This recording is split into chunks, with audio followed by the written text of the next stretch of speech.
लगातार मिलते रहें।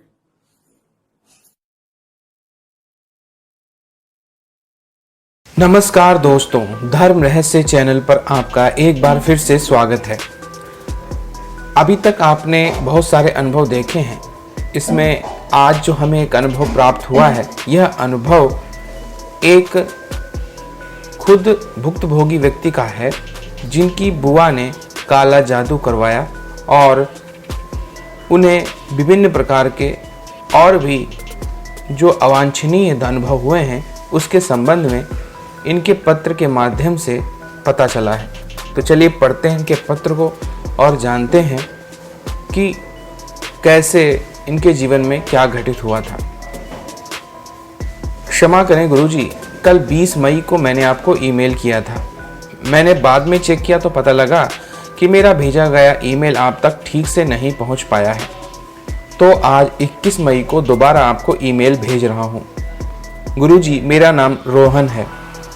मैं आपका चैनल पिछले कुछ समय से देख रहा हूँ। मेरे मन में आया कि मैं भी आपको अपने जीवन की एक सत्य घटना लिखकर भेजूं।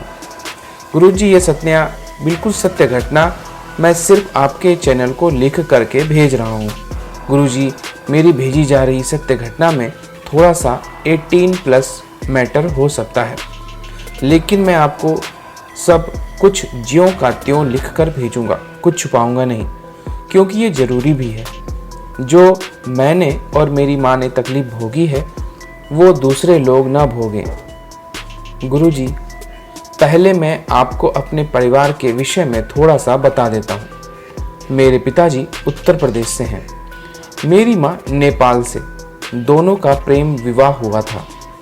तब उस समय मेरे पिता की आयु 38 वर्ष थी, लेकिन माँ सिर्फ 18 साल की थी। दोनों की आयु में 20 साल का अंतर था। मेरे पिताजी साधारण मध्यवर्गीय परिवार से संबंधित हैं, लेकिन मेरी माँ गरीब परिवार से संबंधित थी। मेरी माँ दिखने में बहुत ही अधिक सुंदर हैं, लेकिन मेरे पिता के परिवार के लोग इस शादी से नाराज थे। तो मेरे पिता ने मेरी माँ से कोर्ट मैरिज कर ली। उनकी शादी के 1 साल बाद मेरा जन्म भी हो गया। मेरे पिता की शादी के बाद मेरी बड़ी बुआ ने कुछ साल हमारे परिवार से बोलचाल बंद रखी, फिर धीरे धीरे आना जाना शुरू कर दिया। मेरी दादी हमारे साथ रहती थी, लेकिन मेरी माँ से उनकी बिल्कुल भी नहीं बनती थी। जब मैं 9वीं कक्षा में था, उस साल दादी का देहांत हो गया। अब हम घर में सिर्फ 3 लोग रह गए थे। गुरुजी, अब मैं आता हूँ मुख्य बात पर। गुरुजी, मैं, पिताजी और माँ खुशी खुशी ज़िंदगी जी रहे थे। जब मैं 16 वर्ष का हुआ, उस वक्त मेरी माँ की आयु सिर्फ 35 वर्ष थी। वो दिखने में बहुत ही युवा दिखती थी। जान पहचान वाले मजाक में कहते थे कि तुम दोनों माँ बेटा नहीं, भाई बहन लगते हो। मेरे पिताजी की आयु उस समय 55 वर्ष थी। घर में सब ठीक ही था। अब शुरुआत होती है मुख्य समस्या की शुरुआत से। गुरुजी, जब मैं 16 वर्ष का हुआ तो मेरी तबीयत अचानक से खराब होने लगी और लगातार खराब रहने लगी, जिसका असर मेरी पढ़ाई और सेहत पर भी शुरू हुआ। मेरे पढ़ाई में अंक बहुत ही कम आने लगे। पिताजी भी गुस्से में रहने लगे। डॉक्टर के इलाज से कोई खास फर्क नहीं पड़ रहा था। टेस्ट नॉर्मल बता रहे थे। घर में बिना वजह पिताजी और माँ में भी अक्सर झगड़ा रहने लगा। पिताजी अब बाहर से शराब पीकर घर आने लगे। मेरी माँ के चरित्र पर शक करने लगे। दोनों में झगड़ा इतना बढ़ गया कि दोनों अलग अलग कमरों में सोने लगे। मेरा कमरा ऊपर था, मैं वहाँ अकेला सोता था। एक रात मुझे बहुत ही अजीब सपना आया। मैंने सपने में देखा कि मेरी माँ मुझे लेकर किसी बड़ी ही अजीब सी सुनसान वीरान जगह पर गईं। वो ऐसी जगह थी जो मैंने पहले कभी नहीं देखी थी। बड़ा अजीब सा जंगल था। फिर मैंने देखा कि मेरी माँ निर्वस्त्र हो गई और मुझे कहा कि मेरे कपड़ों का ध्यान रखना। ये बोलकर मेरी माँ जंगल की ओर अंदर अंधेरे में चली गई और वापस नहीं आई। मैं उनके कपड़ों के पास बहुत देर तक बैठा रहा और फिर रोने लगा, जैसे कि अब वो कभी नहीं आएंगी। फिर मेरा सपना टूट गया। मैं बड़ा हैरान हुआ कि ये किस तरह का सपना था। एक रात जब मैं अकेला ऊपर कमरे में सो रहा था तो मुझे पूरी तरह नींद नहीं आई थी, बस थोड़ी सुस्ती सी थी। तब मुझे एहसास हुआ कि मेरे कमरे में कोई है। फिर मुझे ऐसी आवाज़ आई कि कोई व्यक्ति सीटी बजा रहा हो। मैंने दूसरी तरफ देखा तो पाया कि सफ़ेद धुएं जैसी आकृति मेरे देखते ही देखते गायब हो गई। मेरी तो जैसे जान निकलने वाली हो गई। दिल दहला गया मेरा। मैं तुरंत भागा नीचे और मम्मी के कमरे में जा कर के सो गया। फिर मैंने अकेला सोना छोड़ दिया। मेरी मम्मी को भी ऐसा एहसास होने लगा था कि घर में कुछ है। जैसे जब वो बाथरूम में नहाने जाती थी तो कोई उन्हें घूर रहा था। एक दिन मेरी मम्मी ने पड़ोसन से मेरी बात की तो पड़ोसन उन्हें ज्योतिषी के पास ले गई। ज्योतिषी ने कहा, तुम्हारी ग्रह दशा बुरी चल रही है। ये कहकर उसने कोई उपाय बता दिया। मेरे पापा नास्तिक हैं, इसलिए जो उपाय था मैंने और मम्मी ने किया, लेकिन उससे फ़र्क कुछ भी नहीं पड़ा। समस्याएं बढ़ती जा रही थी। इम्तहान में फेल हो गया था। सेहत भी ठीक नहीं रहती थी। माँ पिताजी का झगड़ा ऐसे हुआ करता था कि एक दिन पिताजी ने माँ को थप्पड़ भी मार दिया। मेरा दिल बहुत रोया उस दिन। बहुत उदास रहने लगा था। अब घर जैसा नहीं लग रहा था। मैं शाम को घर वाले के पास वाली नदी के किनारे जाकर बैठ जाता। दोस्तों से मिलना जुलना बिल्कुल छोड़ दिया था।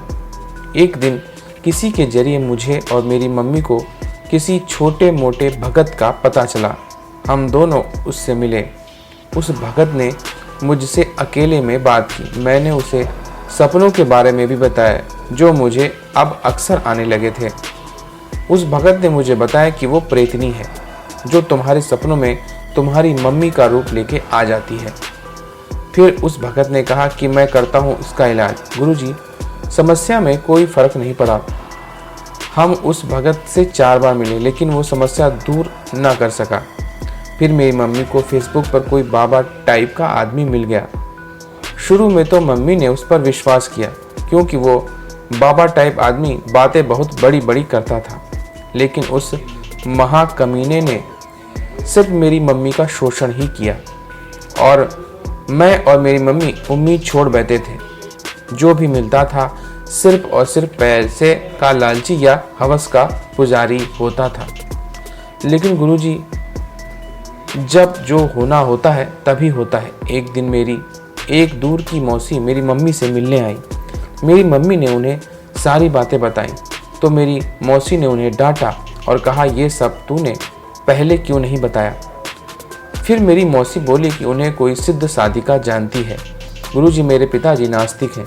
वो इस तरह की किसी बात पर विश्वास नहीं करते। इसलिए मैं मेरी मौसी और माँ की कहीं घूमने के बहाने उस सिद्ध साधिका से मिलने के कार्यक्रम को बनाया। वो सिद्ध साधिका ऐसी जगह रहती थी जहाँ मैं और मेरी माँ पहले कभी नहीं गए थे। वो सिद्ध साधिका किसी गांव से बाहर अकेले रहती थी।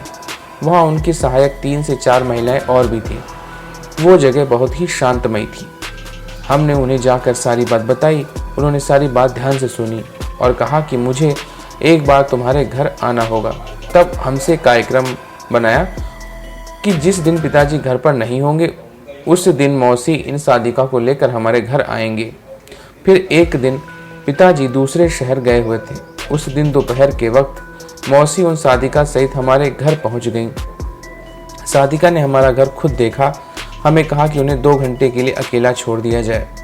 फिर उस रात उस साधिका ने स्नान कर सिर्फ कमर के नीचे एक सफ़ेद धोती जैसा वस्त्र पहना। ऊपर से तो वो बिल्कुल निर्वस्त्र थी। उस समय वो हमारी तरफ पीठ किए हुए बैठी थी। फिर उन्होंने हमसे बहुत से सवाल किए जिसका जवाब हम उन्हें देते रहे। फिर अंत में उन साधिका ने कहा कि तुम लोगों की किस्मत अच्छी रही। कोई पुराना पुण्य कर्म सामने आ गया जो तुम लोगों का बहुत अधिक नुकसान नहीं हुआ। तुम लोगों पर बहुत ही गंदा और नीच किस्म का कुछ अलग सा जादू किया गया था। तुम लोगों के घर में 3 किस्म की नकारात्मक चीज़ें हैं। हम ये सुनकर डर गए। हमने पूछा किसने किया और क्यों। तब उस साधिका ने बताया कि ये सब तुम्हारी बुआ ने करवाया है। ये सुनकर मैं और मेरी माँ हैरान रह गए। फिर उन साधिका ने कहा, जो होना था वो तो हो चुका है, अब घबराओ मत। अब आगे से तुम्हारी बुआ तुम लोगों का कुछ भी बिगाड़ नहीं पाएगी।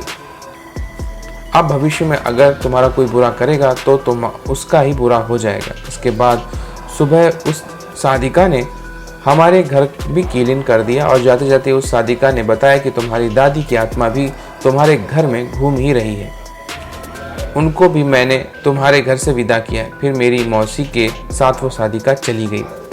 गुरुजी, उसके बाद हमारे घर का वातावरण पहले जैसा ठीक होना शुरू हो गया, जैसा कि उन साधिका ने बताया था कि अब जो भी तुम्हारा बुरा करेगा उल्टा उसका ही बुरा होगा। मेरी बुआ अपनी घटिया आदत से बाज ना आई होंगी।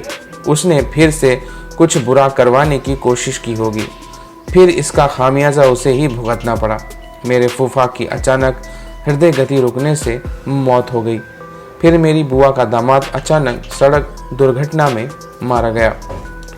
उसके बाद पता नहीं किस बात पर मेरी बुआ के बेटे ने मेरी बुआ को मार पीट कर घर से निकाल दिया। अब मेरी बुआ की बीमार हालत में अपनी विधवा बेटी के साथ रह रही हैं। देर सवेर बुआ को उनके नीच कर्मों का फल मिल ही गया। गुरुजी, आपकी राय इस पर जरूर दीजिएगा वीडियो के जरिए। गुरुजी, अब आप इस सत्य घटना पर जल्द ही वीडियो बनाकर अपने चैनल पर प्रस्तुत करें। वो आप देख लें कि ये घटना एक ही वीडियो में आ जाएगी या 2 भाग बनेंगे। गुरुजी, इस घटना को इसी माह मई में अंदर प्रकाशित करने की कोशिश करें। गुरुजी, मैंने बड़ी मेहनत से बहुत समय लगा कर ये ईमेल लिखा है। कृपया आप मुझे मेरा ईमेल मिलते ही मुझे छोटा सा मैसेज कर देना, जिससे मैं निश्चिंत हो जाऊं कि आप तक मेरा ईमेल सही सलामत पहुंच गया है, क्योंकि कल मेरा पूरा ईमेल आप तक सही से नहीं पहुंच पाया था। और गुरुजी, मैसेज में ये भी बता देना कि आप कब तक मेरी भेजी हुई सत्य घटना पर वीडियो प्रस्तुत करेंगे।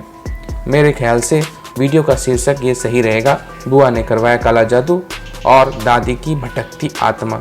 नमस्कार गुरुजी। तो देखिए, निश्चित रूप से जो भी काला जादू या इस तरह की गलत चीज़ें करता है उसके साथ अंततोगत्वा इसी तरह की घटनाएं घटित होती हैं और उसका अंत अच्छा कभी नहीं होता है। इसीलिए सदैव मैं इन बातों के लिए मना करता हूं और ऐसे तंत्र को सीखने और सिखाने से भी बचता हूं। पूर्ण शक्ति और सिद्धियों की तरफ लेके जाता हूं, चाहे वो अप्सरा, योगिनी, यक्षिणी या इस तरह की शक्तियां हों। इससे आपका नुकसान बुरा नहीं होता और आपको पता भी रहता है कि आपने क्या गलती की है और उसको सुधारा भी जा सकता है। लेकिन जब काला जादू प्रयोग किया जाता है या गलत तंत्र का प्रयोग किया जाता है तो दूसरे का नुकसान तो होता है, लेकिन आपका इस जन्म में और फिर अगले जन्म में भी बुरा होता रहता है और वो व्यक्ति कभी जान ही नहीं पाता कि आखिर उसके जीवन में सब कुछ बुरा क्यों हो रहा है, जबकि वो पूजा पाठ और अच्छे कर्म भी करता है। तो आज के अनुभव से आप समझ गए होंगे कि बुरे के साथ बुरा होता ही है। तो अगर आज का अनुभव आपको पसंद आया है तो लाइक करें, शेयर करें, सब्सक्राइब करें चैनल को। आपका दिन मंगलमय हो। धन्यवाद।